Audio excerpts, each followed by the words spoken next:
Hi ವೀಕ್ಷಕರೇ, ನಾನು ಇವತ್ತು ಜೇನುಕಲ್ ಸಿದ್ದೇಶ್ವರ ಸ್ವಾಮಿ ಬೆಟ್ಟಕ್ಕೆ ಹೋಗ್ತಾ ಇದ್ದೀನಿ. ಇದು ಅರಸೀಕೆರೆ ಹತ್ರ ಇರೋ ಯಾದವಪುರ ಎಂಬ ಹಳ್ಳಿಯಲ್ಲಿದೆ. ಇದು ಬೆಂಗಳೂರಿನಿಂದ 197 ಕಿಲೋಮೀಟರ್ ದೂರದಲ್ಲಿದೆ.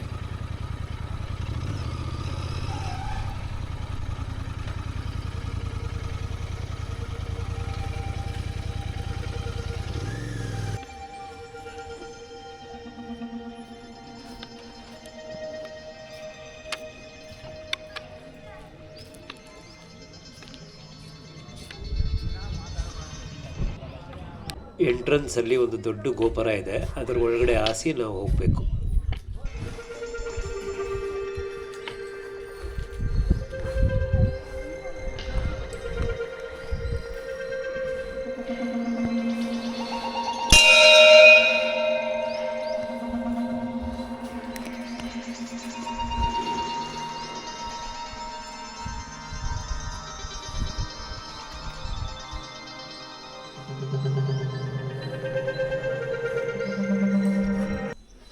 ಮೇಲೆ ದೇವಸ್ಥಾನ ತಲುಪಲು ನಾವು ಇಲ್ಲಿ 1101 ಮೆಟ್ಲು ಹತ್ಕೊಂಡು ಹೋಗಬೇಕು.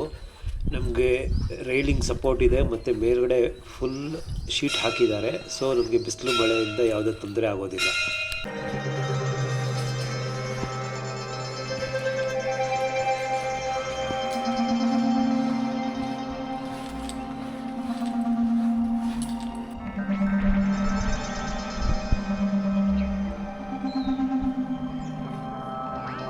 ನಮಗೆ ಮಧ್ಯದಲ್ಲಿ ಅಲ್ಲಲ್ಲಿ ಕುಡಿಯುವ ನೀರಿನ ವ್ಯವಸ್ಥೆ ಸಹ ಮಾಡಿದ್ದಾರೆ.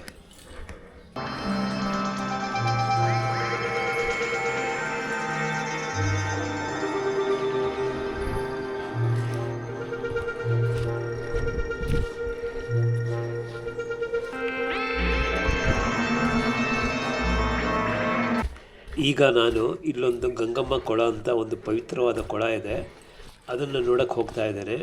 ಈ ದಾರಿ ತುಂಬ ಸುಂದರವಾಗಿದೆ. ದಾರಿ ಉದ್ದಕ್ಕೂ ನಮಗೆ ಗಿಡ ಮರಗಳಿದೆ, ಅಲ್ಲಲ್ಲಿ ದೊಡ್ಡ ದೊಡ್ಡ ಬಂಡೆಗಳಿದೆ ಮತ್ತು ನಮಗೆ ಒಂದೆರಡು ಗುಹೆಗಳು ಸಹ ಸಿಗುತ್ತೆ. ಗುಹೆಯ ಒಳಗಡೆ ಹಾಸಿ ನಾವು ಹೋಗಬೇಕಾಗತ್ತೆ.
ಇದೇ ನೋಡಿ ಗಂಗಮ್ಮ ಕೊಳ.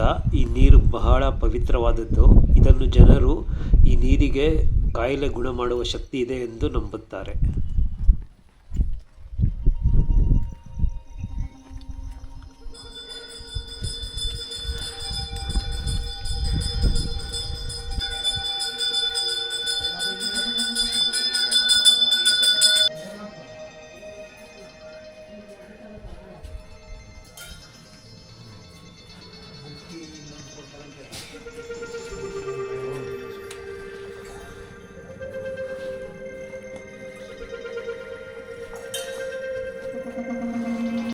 ಇಲ್ಲಿ ಸಿದ್ದೇಶ್ವರ ಸ್ವಾಮಿಯ ಪಾದಗಳಿದೆ. ಪುರಾಣದ ಪ್ರಕಾರ ಒಬ್ಬ ಸಂತರು ಸಿದ್ದೇಶ್ವರ ಸ್ವಾಮಿಯಿಂದ ಆಶೀರ್ವಾದ ಪಡೆದು ಜನರನ್ನು ಅವರ ಕಾಯಿಲೆಯಿಂದ ಗುಣಮುಕ್ತ ಮಾಡಿದರು. ಈ ಜಾಗಕ್ಕೆ ಜೇನುಕಲ್ಲು ಎಂಬ ಹೆಸರು ಬಂದಿದ್ದು ಏಕೆಂದರೆ ಇಲ್ಲಿ ಜೇನುಗಳು ದೇವರ ಆಕಾರದಲ್ಲಿ ಗೂಡು ಕಟ್ಟಿತ್ತಂತೆ. ಇಲ್ಲಿ ಅಮಾವಾಸ್ಯೆ ಹಾಗೂ ಪೌರ್ಣಮಿಗೆ ತುಂಬ ಜನ ಭಕ್ತರು ಸೇರುತ್ತಾರೆ.